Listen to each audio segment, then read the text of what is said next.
issue. A lot of our partners in other sectors, including transport and tourism, have been looking at biofuel sourcing because they're worried about oil costs and availability. It's something that scares me as someone who works on biofuels because the footprint of biofuels is enormous and growing. So there's very real trade-offs there. But wouldn't that threaten the life of the corporations if they're dependent on a global reach? it could. I also, because I don't work on energy, the fossil side of energy, there's a lot of discussions I'm not privy to. Yeah. So I was thinking that when you show the slide, show all the major companies that you work with, or you work with. Mm-hmm.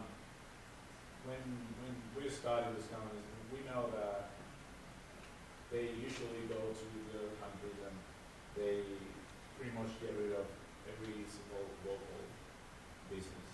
That is, for instance, Walmart. When Walmart goes to Mexico or a country in Latin America or another place, there's a big tendency for small business to disappear.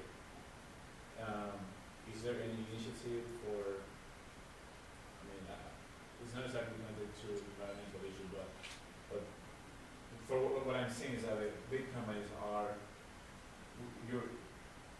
they're just growing more. Mm-hmm. Like, and they're growing and they're growing in a way that as right now they won't feel guilty if they hurt local business. Mm-hmm. Because, for instance, they will say, well, we're at the same time helping your country or something else to improve the environment and things like that. So we won't probably feel. Right. So is there an initiative for working with local communities? One thing that's been really interesting to me is working with the local supply chains for these companies. For example, we just came back from Costa Rica where we toured, and this was one of the pictures I had hoped to put up, but lost, a small organic vegetable farm. Family-owned, family-run, 8 hectares. It's an organic vegetable farm that exists because of Walmart's or D4D local sourcing program. So you're starting to see these companies recognizing that both the risk to their reputation, but also the very real benefits to local sourcing and to supporting the communities that operate in these companies, and they're starting to diversify. They have very complex supply chains. A supply chain for a company like BP or Shell is going to look very different than Walmart's supply chain. Walmart actually has a lot of local sourcing of fruits and vegetables especially. Kimberly Clark, who's not on here, supports a lot of sourcing from small independent farmers who produce the trees. McDonald's does as well through their sourcing of the produce and the commodities that go into the food. It's a super complex issue. It's one of the things that we try to push, and as we work at sustainability guidelines and indicators, that's one of the things that we work in. Again, we were never on the social side, so to a degree it's new to the organization. It's something we've been aware of and we've supported through our small farmer programs.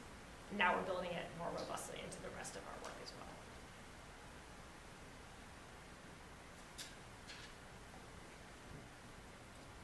So, as you can see on the back of our program, in a couple weeks we're hosting another alum who happens to be the Director of Sustainability at Dow. I wonder if you have a question that if you were here with us, you might ask him that evening. I would do a lot of research first. Quite basically, what I actually happen to know about Dow, just because of what the work I've been doing, is they have a lot of work and a lot of investments in the biofuel sector and a lot of outreach. And the one thing that I would really like to look at is the research that they're doing on footprints, on adaptation, looking forward, and how they're helping their clients take into account climate change adaptation into their patterns, what tools are being done, and how that can then be applied to global society as we start to look at other sectors as well. You give me a few minutes, I'll have a lot more. Yeah. Well, these are all clearly international companies. Almost all of them are also based in the U.S. So what portion of your time would you say you spend dealing with the U.S. government as opposed to other governments where these companies are doing business? Good question. And this goes back to a little bit the structure of my organization. The department I'm in works with international companies, point blank. So all of my time, or almost all of my time, does that. We have another department that works entirely with governments and policy. We have one new person working on European policy, 2 people working on US policy. All of our other policy people are in the field offices and are dealing with their national governments in 40-some countries. So most of our work is actually on developing country policy. The one thing I didn't get into is we actually have people in most of our field offices, and we do have operations in 40-some countries, who work with national companies as well. So we provide them with a little bit of policy support, a little bit of technical support for their work with their national companies, but those are run out of other offices as well.